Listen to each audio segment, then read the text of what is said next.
infak, sodako atau zakat diberikan pahala oleh Allah Subhanahu wa Ta'ala berlipat ganda. Maka jangan sia-siakan. Ya, jangan sia-siakan. Rasulullah SAW pernah ditanya bagaimana Rasulullah ketika melakukan infak ketika bulan Ramadan. Oh subhanallah, beliau kalau mau melakukan amal ataupun sodako itu seperti angin lalu, saking cepatnya. Jadi tanpa ada pikiran. Ya, dimana di situ ada, kalau kita kotak amal lewat gitu nggak usah mikir, langsung. Ya, bahkan beliau itu udah selalu standby dengan, ya kalau kita uang receh, tapi kalau Rasulullah mungkin bukan uang receh, uang beneran, uang gede gitu. Nah ini juga harus kita perhatikan, amal-amal kita tingkatkan lagi ya pada bulan Ramadan ini. Waladinahum li zakati failun. Jadi aspek sosial.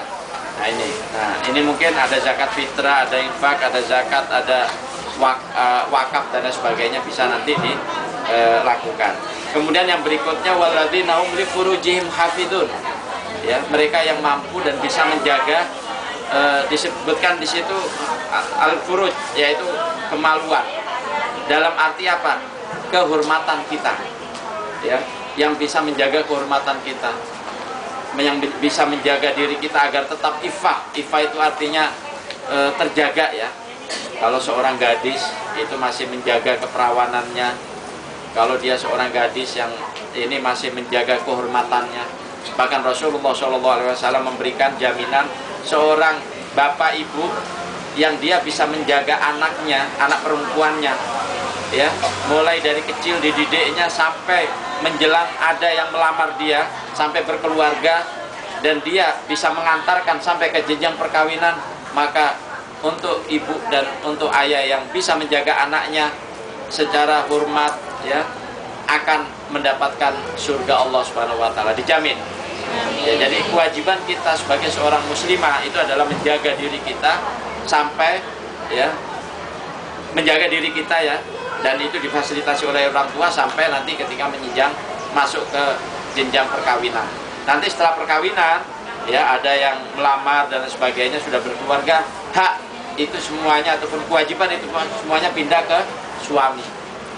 Ya, dan lepas, orang tuanya lepas, ibunya, bapaknya semuanya sudah lepas dan direlakan, ya, seorang gadisnya, anaknya untuk masuk ke dalam jenjang keluarga yang disebut rumah tangga. Dan yang paling bertanggung jawab pertama adalah suami. Maka kenapa dalam Islam kewajiban untuk mentaati orang tua akhirnya berpindah juga mentaati kepada suami.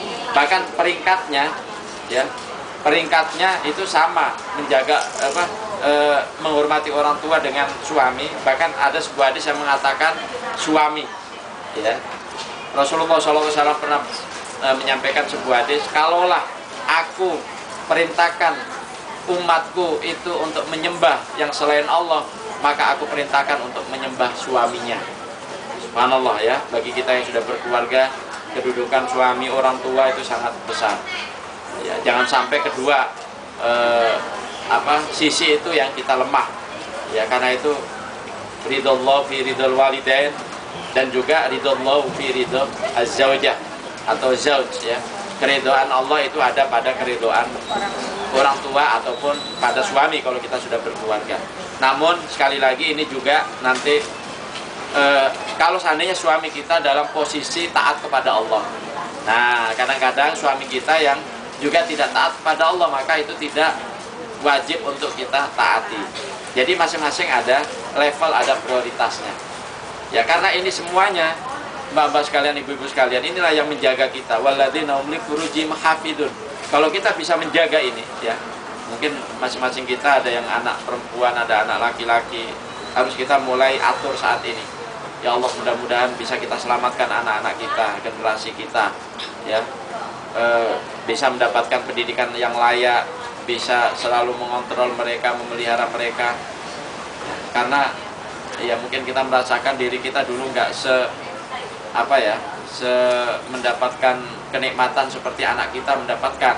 Masing-masing kita mungkin dulu, ya, kayak saya sendiri dulu hidup di kampung begitu, di daerah Lamongan, ya sempat menggembala kambing dulu waktu kecil, ya, terus hidup di desa, tapi alhamdulillah Allah memberikan jalan itu karunia-Nya sangat besar. Ya, diberikan mendapatkan beasiswa untuk melanjutkan sekolah di Timur Tengah, di Saudi, ya, kemudian melanjutkan ke Pakistan. Pas waktu di Saudi itu bisa haji sampai 4 kali gratis tanpa mengeluarkan apa-apa. Ya, sempat juga dulu pergi dai ke wilayah pedalaman Irian Jaya yang orangnya masih telanjang semuanya, tahun sekitar 90-91. Sempat mau berangkat begitu di kapal, dulu saya naik kapal laut begitu, itu dicopet duit semuanya di dalam kapal sehingga turun itu nggak punya apa-apa, ditolong orang. Ya, itu masa-masa di mana Allah mencoba kita, namun ternyata diberikan karunia yang lebih, bisa sekolah, bisa ke tanah suci dan lain sebagainya. Ya, ini mungkin